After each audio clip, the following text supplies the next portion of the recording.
Hoje eu vou falar um pouquinho sobre harmonização de vinhos e para isso eu estou cheia de vinhos da Dimalo e também vamos falar sobre as taças para usar com cada vinho. Bora! Bom, gente, uma coisa sobre harmonização é o seguinte. Em primeiro lugar, não se estressem, né? Acho que a gente tem que tomar vinho porque a gente gosta e aí fazer as nossas combinações conforme a gente curte. Mas também é intuitivo que alguns vinhos combinam mais do que outros com determinados tipos de alimentos.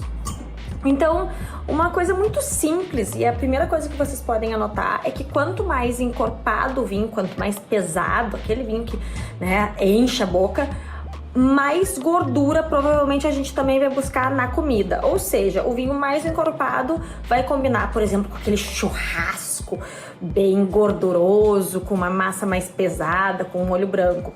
Em contrapartida, quanto mais leve, a gente acaba juntando com uma comida também mais leve. É meio óbvio, né?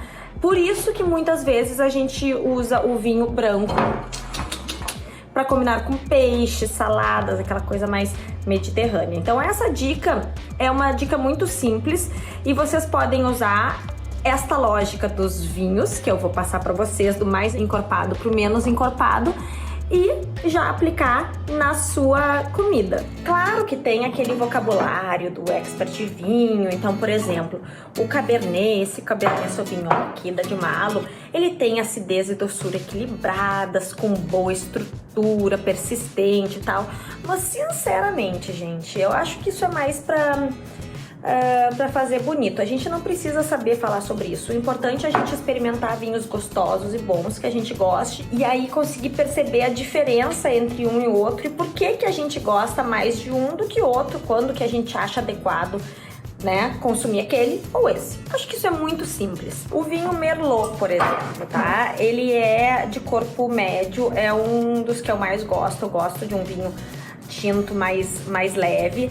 Então, assim, por ser um vinho de corpo médio, com o que ele harmoniza melhor? E até por ser um vinho médio, ele não é nem leve e nem encorpado. Assim também como o Cabernet Franc e também a Carmenère, né? Aliás, temos a Carmenère aqui, vamos pegar. Alguns classificam a Carmenère como vinho encorpado. Vamos botar aqui. Então, ele vai com carne vermelha magra, ele também vai com peixe, ele é super versátil, com queijos que não são aqueles queijos muito amarelos, muito gordurosos, embutidos, vegetais cozidos. Tá aqui uma dica, já dá pra jogar esses dois vinhos de corpo médio com esse tipo de comida. Agora vejam só, quando a gente tem a Syrah, tá, na Cabernet Sauvignon ou Malbec, que já vão ser mais encorpados, essas daqui sim, tem muito mais tanino e esse álcool vai harmonizar bem com carnes vermelhas mais pesadas, embutidos mais pesados, aqueles queijos duros, mais amarelões, condimentados, pimenta, né? Aquela comida realmente que pesa mais. Então é muito lógico, gente. Lembrem só o seguinte, tá? Quanto mais condimentada a comida, mais a gente percebe o álcool e a gente acaba também bebendo mais, até para dar conta desse paladar do sal e da pimenta. Então cuidado, tá? Sempre lembrem de tomar muita água. Essa dica não tem nada a ver com harmonização, mas tem a ver com curtir o vinho. A gente não precisa beber, a gente tem que degustar, curtir. Aí vai lá, põe uma aguinha mineral no meio, até para limpar um pouco o paladar, fica top de linha. Os peixes, eles costumam combinar mais com os vinhos brancos, tá? E aí nem é só pela questão da leveza, tem uma outra característica que é bastante importante. Os peixes, os frutos do mar em geral, eles têm, como os taninos se juntarem com os frutos do mar, eles acabam gerando um sabor metálico, assim, é um sabor meio que não é agradável. Então, por isso que os vinhos brancos combinam muito mais com frutos do mar, tá? Eu acho, inclusive, que como as pessoas gostam de tomar eles numa temperatura mais geladinha, faz mais sentido, em geral. O nosso paladar curte os frutos do mar quando a gente tá na beira da praia, com uma temperatura mais amena, do que aquela carne, uma feijoada, né? Então, assim, tá aqui a dica dos vinhos para peixes e frutos do mar. Qual é a diferença entre os brancos? Eu tô aqui com duas das uvas mais conhecidas para os vinhos brancos. E, na verdade, a Sauvignon Blanc, desculpa, ela é uma das uvas mais utilizadas no mundo. A Chardonnay também. O Chardonnay, ele a princípio vai ter um gosto mais amadeirado. Assim, vai depender muito, claro, da produção de cada um. Já o Sauvignon Blanc, ele é mais fresh, na minha opinião. Ele vai pegar um gosto mais, mais frutado. E vai depender do gosto. Eu, particularmente, gosto mais de Sauvignon Blanc. Mas isso, como eu disse, é gosto. Não tem certo e errado. E também varia muito de vinícola para vinícola, conforme o produtor. Daí, minha gente, é experimentar e curtir o seu vinho branco. O rosé é um coringa, pessoal. Ele não é só um vinho de verão. Muitas vezes as pessoas falam, isso aqui é vinho pra tomar na beira da piscina. Também pode ser, mas ele vai com tudo, com pizza, com carnes, ele vai com peixes. É uma ótima pedida para um camarão, tábua de frios, salgados. Ele é muito, muito versátil mesmo. Então, ó, não sabe o que tomar, às vezes vai de rosé, ainda vai pegar super bem. Tu pode dizer assim, é um vinho super versátil, então tá na dúvida dos outros, vai pro rosé. Porque é maravilhoso, né? E tem uma cor linda. Bom, aí surge uma pergunta, porque tem gente que põe temperatura, né, termômetro no vinho e tal.